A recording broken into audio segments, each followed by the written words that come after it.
Hey, welcome back to my channel. Today I'm going to show you how I underglaze my Daisy series. Make sure you stay tuned until the very end so you can see the results. If you're new here, my name's Kirby. I'm a ceramicist from Melbourne, Australia. Subscribe if you want to learn more about my one-woman show ceramics business that I run here in Melbourne, as well as pottery techniques, skills, tips and tricks to get you hand building at home. Let's get into it. I'm using the black Chrysanthos Underglaze pencil today. They were kind enough to gift this pencil to me, which was so lovely of them. They're a small Australian business, so when they saw that I was using a lot of their products on Instagram, they reached out to me, which was really lovely. So when you're getting started with your underglaze pencil, number one, you need to make sure that you have bisqueware and not greenware. I go through and I just make sure my piece has been washed and I just draw over the surface. Pretty much like using a grey lead pencil on clay, except this is going to stay on there when we fire it.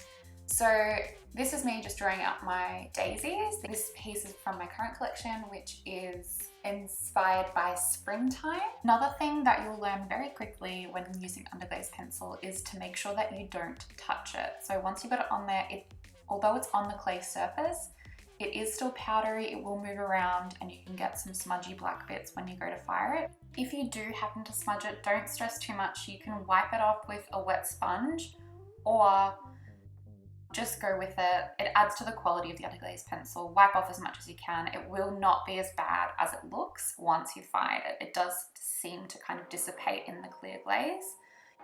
So these are the main brands of underglaze that I use. I'll link all of them below. Today I'm going to be using my Walkers in, I believe it's turquoise, and my pink, which is from Northcote Pottery. All of the brands that I use are sourced from here in Melbourne, Australia. They're also accessible in some of the other states in Melbourne. I know Walkers do have some shops in Queensland as well. So I basically just go through and try to colour within the lines.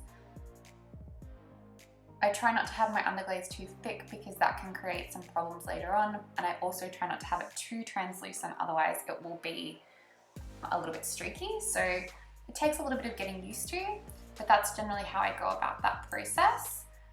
The last thing I do is go through with my pink, and this is my favourite underglaze. You can see that it's been a very well loved tub. I buy this so frequently. I'll link it in the description below. Now that that's finished being underglazed, I'll show you what it looks like once it's been fired. Okay, time for some results.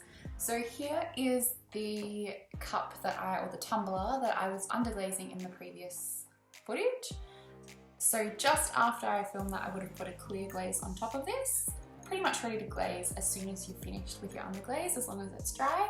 One thing that you do need to make sure of if you're using underglaze pencil and a clear is that you are really careful when you're putting your clear on. You've got enough clear glaze on your brush so that it won't smudge all over the place. If that does happen, you know, it's happened to me before and it hasn't really turned out that bad, so I'm sure it will be fine, but it just takes a little bit of practice to make sure that you're being a little bit careful when you are glazing your underglaze pencil. So this one's actually a grey clay. You couldn't really tell that much in the video, or once they've been bisqued, you can't really tell that much either. So what happens in the kiln when it gets fired, when it reaches the top temperatures for that clay body, it does this chemical reaction called vitrification.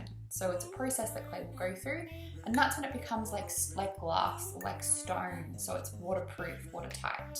It's the hottest temperature for that clay body, depending on what it is. If you take it above that, then it will melt. So this reached the temperature perfectly.